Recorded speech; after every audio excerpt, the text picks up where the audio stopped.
पिछली क्लास में हमने पढ़ा सीमांत अवसर लागत में कुल अवसर लागत। आज हम पढ़ने वाले हैं इस क्लास में हम जो बचे हुए टॉपिक्स हैं उनको कवर करेंगे और इस चैप्टर को खत्म कर देंगे। ठीक है, तो टॉपिक है अपने पास पीपीसी तथा क्या उत्पादन किया जाए।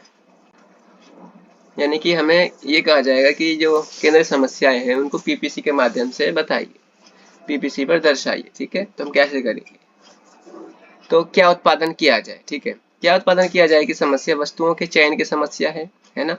इसमें हमें चयन करना पड़ता है कि हम किन वस्तुओं का उत्पादन करें। उपभोक्ता वस्तुओं का उत्पादन किया जाए या पूंजीगत वस्तुओं का, क्योंकि हमारे संसाधन सीमित होते हैं तथा संसाधनों के वैकल्पिक प्रयोग होते हैं, है ना। हमारे पास संसाधन क्या होते हैं, सीमित होते हैं और उनके वैकल्पिक प्रयोग होते हैं, एक से अधिक प्रयोग होते हैं।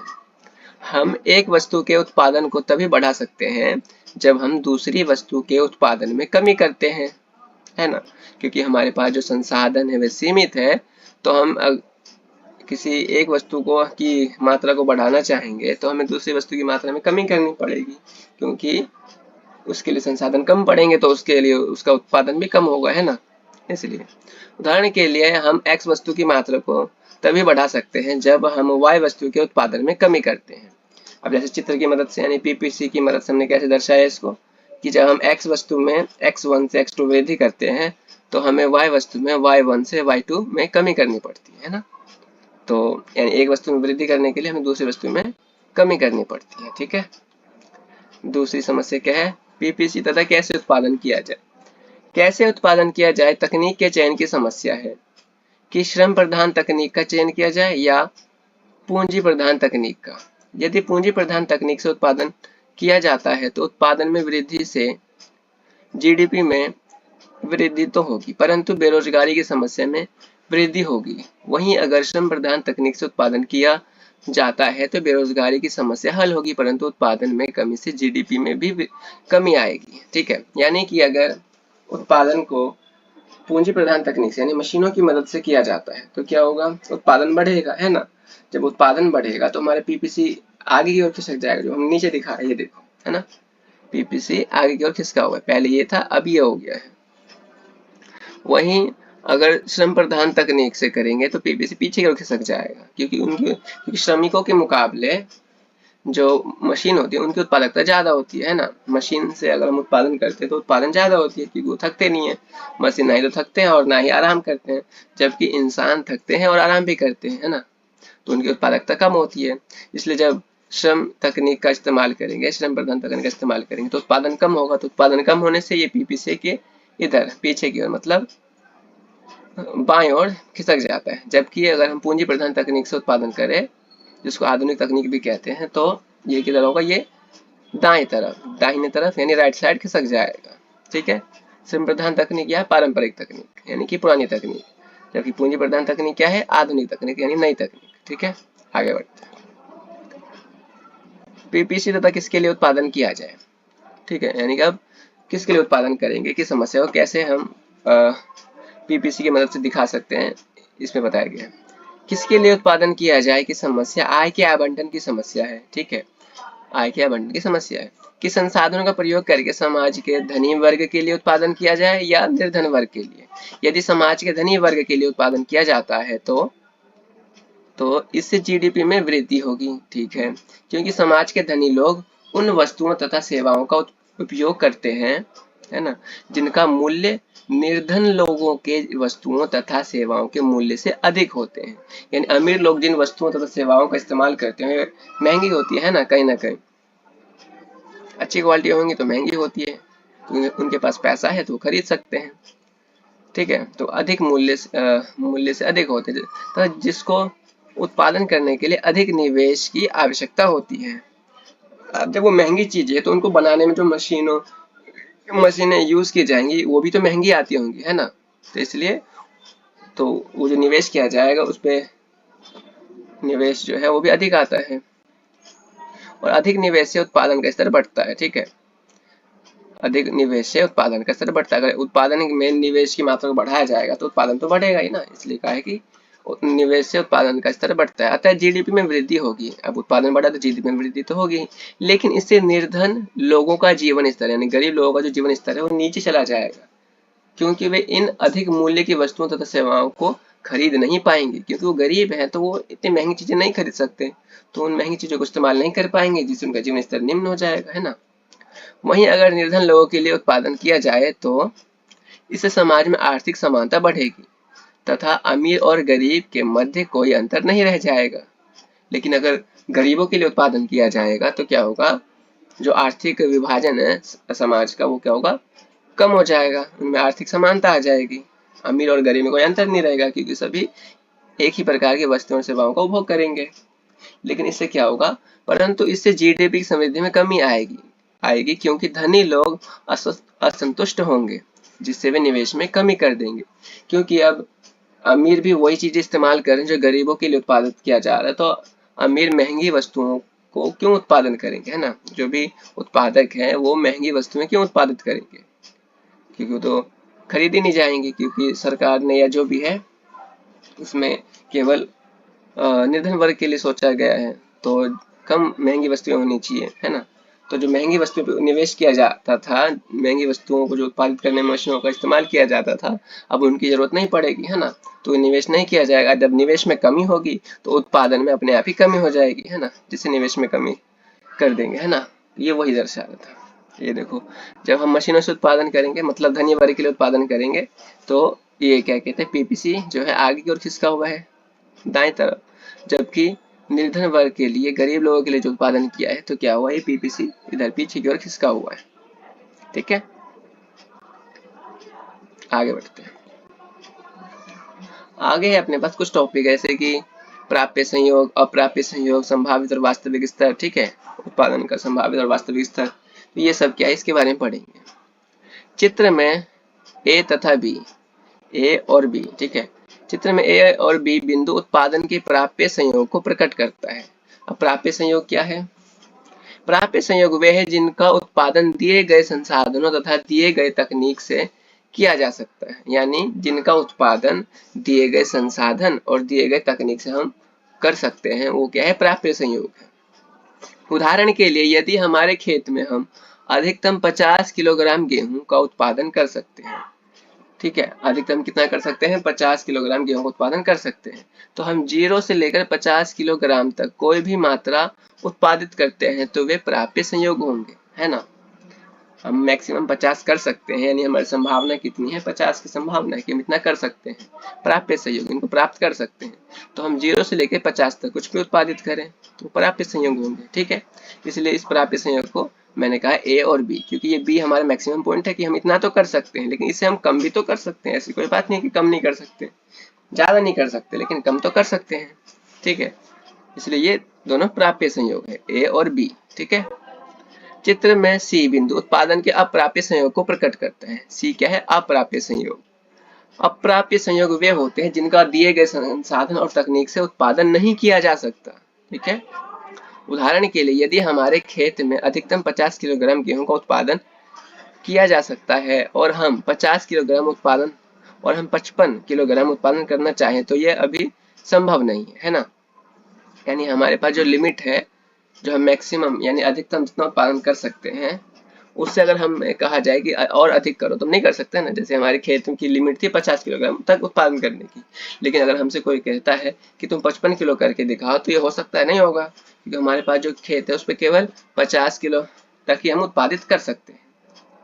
और तो इसलिए क्योंकि ये जो लाइन है, ये लाइन को क्रॉस करके गया, ये हमारी औकात है, कहते हैं ना एक तरीके से, ये हमारी सीमा है, इस सीमा को हम पार नहीं कर सकते क्योंकि हमारे संसाधन सीमित है, ये हमारे संसाधनों को दिखाता है। ठीक है, तो अगर हमने ये सी बिंदु क्या है, अप्राप्य संयोग है, इसको हम प्राप्त नहीं कर सकते। अब है उत्पादन के संभावित और वास्तविक स्तर। उत्पादन के संभावित स्तर से अभिप्राय उत्पादन की उस अधिकतम संभावित मात्रा से है। कौन सी मात्रा, संभावित मात्रा से, जिसका उत्पादन दिए गए संसाधन तथा तकनीक द्वारा उत्पादन किया जा सकता है। यह पीपीसी पर कोई बिंदु जैसे बी हो सकता है। ठीक है, यानी क्या है, ये उत्पादन का संभावित स्तर है, यानी जिसको प्राप्त किया जा सकता है। ठीक है, यानी वो मैक्सिमम स्तर है जिसका उत्पादन किया जा सकता है संसाधन दिए गए हैं तथा तकनीकों के दिए होने पर। उदाहरण के लिए यदि हमारे खेत में अधिकतम 50 किलोग्राम गेहूं का उत्पादन किया जा सकता है तो यह उत्पादन का संभावित स्तर है। मैंने कहा ना कि जो हम अधिकतम उत्पादित कर सकते हैं मात्रा, वो क्या है, संभावित स्तर है, तथा उत्पादन के वास्तविक स्तर से भी उत्पादन की उस वास्तविक मात्रा से है जिसका उत्पादन दिए गए संसाधनों तथा तकनीक से किया गया है। और वास्तविक स्तर क्या है, जो एक्चुअली में हमने उत्पादित किया है। सपोज हम 50 किलोग्राम तक अपने खेत में गेहूं का उत्पादन कर सकते थे, लेकिन हमने 50 न करके 40 करा हो, 30 करा हो, या मे बी कि हमने 50 भी किया हो, ठीक है, यानी कितना हमने किया एक्चुअली में, तो वो क्या है, वास्तविक स्तर, उत्पादन का वास्तविक स्तर, ठीक है। इसको समझेंगे उदाहरण की मदद से। उदाहरण के लिए यदि हमारे खेत में अधिकतम 50 किलोग्राम तक गेहूं उत्पादित किया जा सकता है और हमने 30 किलोग्राम का ही उत्पादन किया, तो यहाँ 30 किलोग्राम उत्पादन का वास्तविक स्तर है, ठीक है, जो पीपीसी के अंदर कहीं कोई बिंदु जैसे ए हो सकता है ना। तो ये जो अपना पीपीसी इसके अंदर ये बिंदु ए, ये क्या है, वास्तविक स्तर हो सकता है। कब, जब हमारा संभावित स्तर अधिक होगा, ये संभावित स्तर है, ठीक है, बी हमारे संभावित स्तर को दर्शाता है और ए हमारा अब यहाँ पे क्या दिखाएगा, वास्तविक स्तर जो हमने एक्चुअली में उत्पादित किया है। तो ये कम हो गया है, ठीक है, संभावित स्तर से।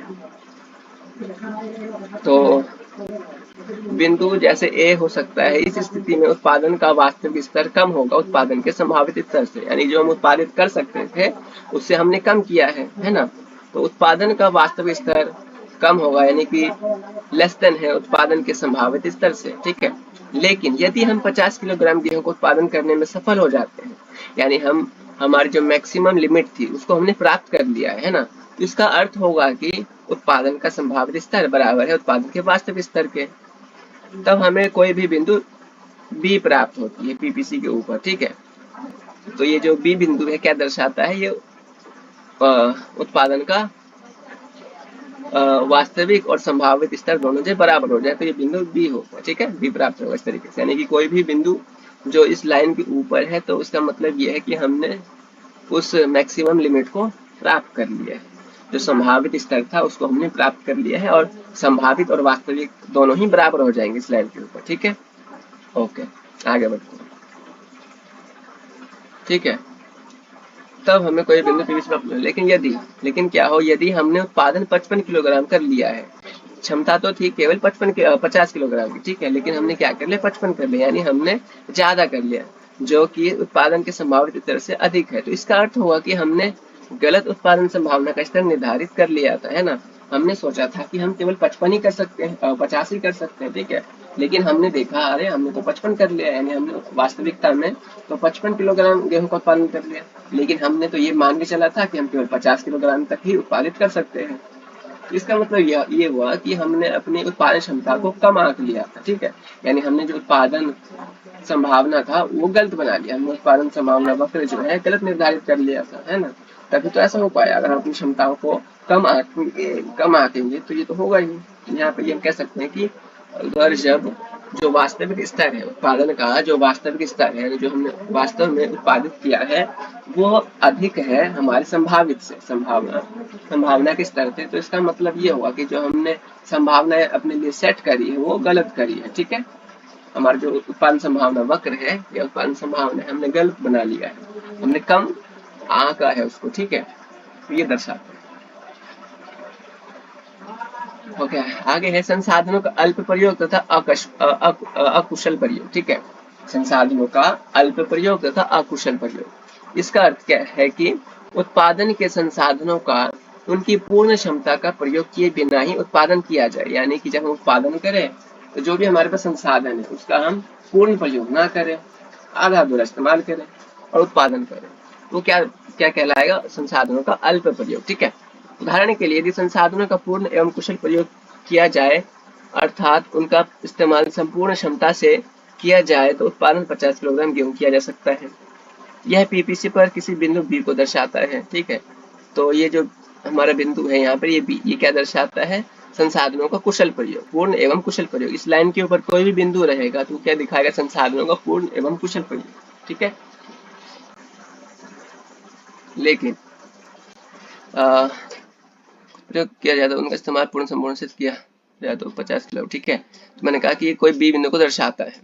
वहीं अगर संसाधनों का उनकी पूर्ण क्षमता का इस्तेमाल किए बिना ही उत्पादन किया जाए, यानी कि जितना हम अपने संसाधनों इस्तेमाल कर सकते थे उसको आधा अधूरा करें, पूर्ण ना करें, ठीक है, तो जिससे उत्पादन कम होगा। तो जाहिर सी बात है कि उत्पादन कम ही होगा। अगर हम जितना उत्पादन, यानी अगर हम 8 घंटे काम कर सकते थे और उसकी जगह हम 5 ही घंटे काम करें, ठीक है, यानी हम जितना कर सकते थे उससे कम काम करें, तो क्या होगा, उत्पादन तो कम होगा ही, है ना। तो इसलिए कहा है कि वहीं अगर संसाधनों का उनकी पूर्ण क्षमता का इस्तेमाल किए बिना ही उत्पादन किया जाए जिससे उत्पादन कम होगा, तो यह स्थिति संसाधनों का अल्प प्रयोग तथा अकुशल प्रयोग दर्शाता है और यह पीपीसी के अंदर कोई बिंदु ए को दर्शाएगा। ऐसे में कहा होगा, तो ये जो ए बिंदु क्या दर्शा रहा है, ये संसाधनों का अल्प प्रयोग भी दर्शाता है, ठीक है। क्यों? क्योंकि एक्चुअली में तो अगर संसाधनों पूर्ण एवं कुशल प्रयोग करते हैं तब हमें पीपीसी प्राप्त होता है ना। पीपीसी दर्शाता तो है जब संसाधनों पूर्ण एवं कुशल प्रयोग किया जाता है तो जो उत्पादन संभावना प्राप्त होगी वो पीपीसी बनाती है। तो ये रहा। लेकिन अगर हम संसाधनों का कम उत्पादन, संसाधनों का कम इस्तेमाल करें, अल्प प्रयोग करें, ठीक है, तो उत्पादन कम होगा। तो उत्पादन कम होगा तो पीपीसी अंदर दिखाएगा। तो ये रहा एक बिंदु, ठीक है। चलिए आगे आगे है पीपीसी तथा संसाधनों की समृद्धि।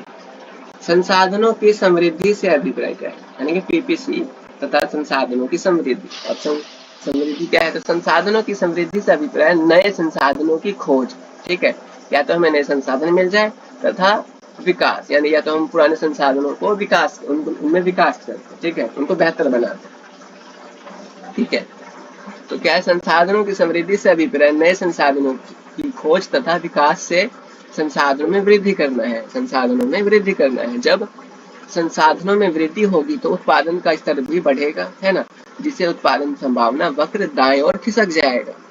जाहिर सी बात है कि अगर हमारे पास खेत, जैसे हम खेत में उत्पादित कर रहे थे, तो हमारे पास कोई 1 हेक्टेयर खेत था, तो उस 1 हेक्टेयर में जितना उत्पादन हो सकता है उतना ही कर सकते थे।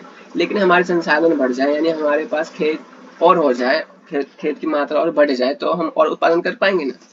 तो हाँ, तो हमारे उत्पादन संभावना बढ़ जाएगा और ये बाएं ओर खिसक जाएगा, मतलब दाएं ओर खिसक जाएगा, ठीक है। आगे की राइट तरफ, राइट की, है ना, ठीक है। आगे बढ़ते हैं। अब यह है कि अगर पीपीसी तथा उत्पादन की तकनीक में समृद्धि, पीपीसी तथा उत्पादन की तकनीक में समृद्धि, यानी जो हम उत्पादन की तकनीक जो है अगर उनमें विकास हो तो पीपीसी पर क्या प्रभाव पड़ेगा, ये दर्शाने के लिए, ठीक है। तो तकनीक में समृद्धि से उत्पादन की तकनीक के विकास से, जब दोनों वस्तुओं के उत्पादन तकनीक में विकास हो तब पीपीसी, ठीक है। यानी जो हम दो वस्तुएं हमारे पास, एक्स वस्तु और वाई वस्तु, इन दोनों वस्तुओं का उत्पादन हम जिस तकनीक से कर रहे थे, ठीक है, इन दोनों वस्तुओं का उत्पादन हम जिस तकनीक से कर रहे थे उसमें क्या हुआ है, जब विकास हो जाए या समृद्धि हो जाए, ठीक है, तब क्या होगा देखते हैं। जब दोनों वस्तुओं की तकनीक में विकास होता है तो उत्पादन के बढ़ने से पीपीसी यानी उत्पादन संभावना वक्र बाएं ओर खिसक जाता है ना। जब दोनों में वृद्धि होगी एक साथ तो क्या होगा, ये आगे की ओर खिसक जाएगा, ठीक है। जब वाई वस्तु के उत्पादन तकनीक में विकास हो तब पीपीसी, यानी जब केवल एक वस्तु यानी वाई वस्तु, ठीक है, जैसे ये वाई वस्तु, इसके उत्पादन तकनीक में सुधार हो या विकास हो तो क्या होगा, जब वाई वस्तु के उत्पादन तकनीक में विकास होता है तो वाई वस्तु के उत्पादन में वृद्धि होगी। तो केवल वाई वस्तु की मात्रा ही बढ़ी, देखो ए से सी की ओर ऊपर गया। हाँ, पहले ये ए और बी वक्र बनाता था, अब ये क्या सी और बी वक्र बनाया है जिसमें ए से उत्पादन बढ़ के सी हो गया है, ठीक है। वहीं जब एक्स वस्तु के उत्पादन तकनीक में विकास हो तब क्या होगा, तो जब एक्स वस्तु के उत्पादन तकनीक में विकास होता है तो एक्स वस्तु के उत्पादन में वृद्धि होगी, ठीक है। ये देखो एक्स वस्तु पहले बी था, अब ये सी हो गया, जबकि ए वहीं स्थिर है क्योंकि ए में नहीं बल्कि अब की बार एक यानी वाई वस्तु केवल वही है, जबकि एक्स वस्तु में यहाँ पे बी से सी मात्रा बढ़ी है ना। यानी जब जिस वस्तु की तकनीक में सुधार हो, चाहे अगर दोनों में एक साथ हो तो फिर हमारा पीपीसी आगे की ओर शिफ्ट होगा, लेकिन अगर एक एक वस्तु सिंगल अगर देखें तो उनका फिर अलग अलग होगा। अगर एक्स वस्तु का हो तो केवल एक्स वस्तु में वृद्धि होगी, या वाई वस्तु में विकास होगा तो वाई वस्तु की वृद्धि होगी, ठीक है। आगे बढ़ते हैं। ये आखिरी टॉपिक है अपना आज का और इस चैप्टर का भी। क्या है ये ऐसे क्वेश्चन हमारे एग्जाम में पूछे जाते हैं, ठीक है, आपको दे देगा, कहते हैं वैल्यू बेस्ड क्वेश्चन, ये वैसे ही है।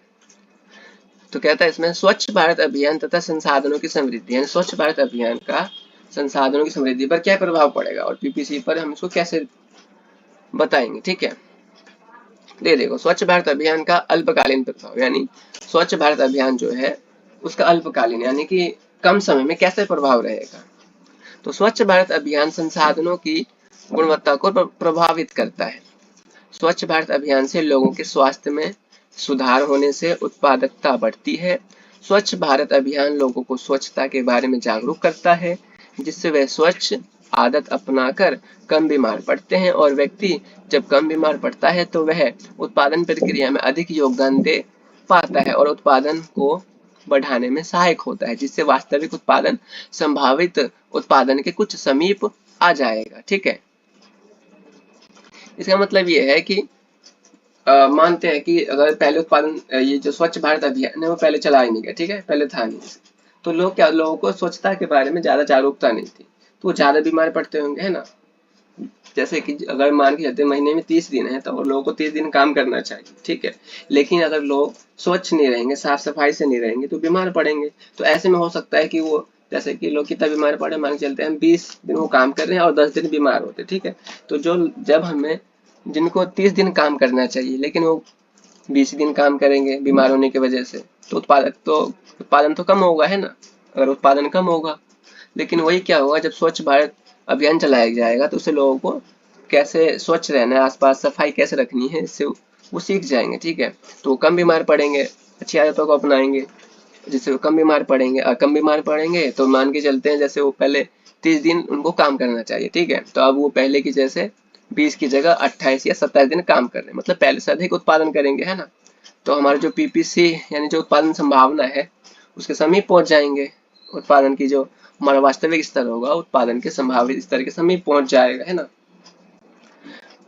तो ये हो गया हमारा अल्पकालीन प्रभाव। वहीं अगर दीर्घकालीन प्रभाव की बात करें, लंबे समय तक अगर स्वच्छ भारत अभियान चलाया जाता है तो इससे क्या होगा, तो जब लोग लंबे समय तक स्वच्छ आदतों को अपनाते हैं तो इससे संसाधनों की गुणवत्ता बढ़ती है, जो श्रम की उत्पादकता को बढ़ा देते हैं, जिससे उत्पादन संभावना वक्र दाएं ओर खिसक जाता है। ठीक है, यानी लंबे समय तक अगर लोग बीमार नहीं पड़ेंगे, उनकी अच्छी आदतें बनी रहेंगी, तो इससे क्या होगा कि उनकी गुणवत्ता बढ़ जाएगी, जो हमारा श्रम है उसकी गुणवत्ता बढ़ जाएगी, उनकी उत्पादकता बढ़ जाएगी, तो वो क्या है पहले से अधिक उत्पादन करने लग जाएंगे। इससे क्या होगा, जो हमारा पीपीसी है यानी उत्पादन संभावना वक्र है वो दाएं ओर खिसक जाएगा। ठीक है, दूसरा है हमारे पास टॉपिक कौशल भारत अभियान तथा संसाधनों की समृद्धि। ये क्या है, तो कौशल भारत अभियान, इसमें सरकार लोगों को विभिन्न प्रकार के हुनर सिखाती है, जैसे बुनकर, मोची, बढ़ई, वेल्डर, राजमिस्त्री, लोहा, नर्सरियल, रियल एस्टेट, परिवहन, निर्माण, रत्न उद्योग, वस्त्र, बैंकिंग, आभूषण, डिजाइनिंग, पर्यटन तथा अन्य क्षेत्र जहां कौशल का स्तर अपर्याप्त है, यानी जहां पे लोगों को स्किल की आवश्यकता है। ठीक है, प्रशिक्षण अंतरराष्ट्रीय स्तर का होता है, इसमें जो लोगों को सिखाया जाता है इस तरीके से सिखाया जाता है ताकि भारत के युवाओं को न केवल भारत में बल्कि विदेशों में भी जहां मांग है नौकरियां मिल सके। ठीक है, कौशल भारत अभियान, इससे कुल कार्यबल की उत्पादकता में वृद्धि होगी, जिससे वास्तविक उत्पादन बढ़ेगा तथा उत्पादन संभावना वक्र दाएं ओर खिसक जाएगा। ठीक है, मतलब क्या, इसमें लोगों को क्या किया जाता है, हुनर सिखाया जाता है, इतने सारे काम है ना उनको ठीक प्रकार से कैसे किया जाए ये सिखाया जाता है। अब सपोज ये लोग पहले भी यही काम करते थे लेकिन उनको पता नहीं था कि इसको ठीक तरीके से कैसे करते हैं। ठीक है, जो एक सिस्टमेटिक तरीका होना चाहिए, एक सही तरीका होना चाहिए, वो उनको पता नहीं था, तो ऐसे में क्या होगा, उनकी उत्पादकता कम रहेगी क्योंकि वो सही तरीके से नहीं कर रहे हैं। लेकिन इसमें कौशल भारत अभियान में क्या किया जाएगा, इन सभी कामों के बारे में लोगों को ठीक प्रकार से सिखाया जाता है। ठीक है, कैसे किया जाए, और जब वो लोग सीख जाएंगे तो उन्हीं काम में और अधिक कुशल हो जाएंगे। तो जो पहले सपोज किसी काम को करके इन्हीं में से कोई काम अगर वो 50 वर्ष से उत्पादित करते थे, तो मे भी जब इस कौशल उनके अंदर आ जाएगा तो अब 60, 80 एवं 100 भी कर सकते हैं, क्या पता, है ना। तो मतलब उत्पादकता बढ़ेगी, और जब उत्पादकता सभी लोगों में बढ़ेगी तो क्या होगा, पीपीसी दाईं ओर खिसक जाएगा। ठीक है, कौशल भारत अभियान से कुल कार्यबल, यानी कुल कार्यबल क्या, इसका मतलब यह है कि जितने लोग काम कर सकते हैं, मतलब 18 प्लस यानी कि 18 वर्ष से अधिक के लोग, ठीक है, जो काम कर सकते हैं, ठीक है, तो उनकी क्या होगी, उत्पादकता बढ़ जाएगी, है ना। तो जिससे जो वास्तविक उत्पादन होगा वो बढ़ जाएगा, ठीक है, और जो हमारा उत्पादन संभावना वक्र है वो दाईं ओर खिसक जाएगा। तो ठीक है, तो आज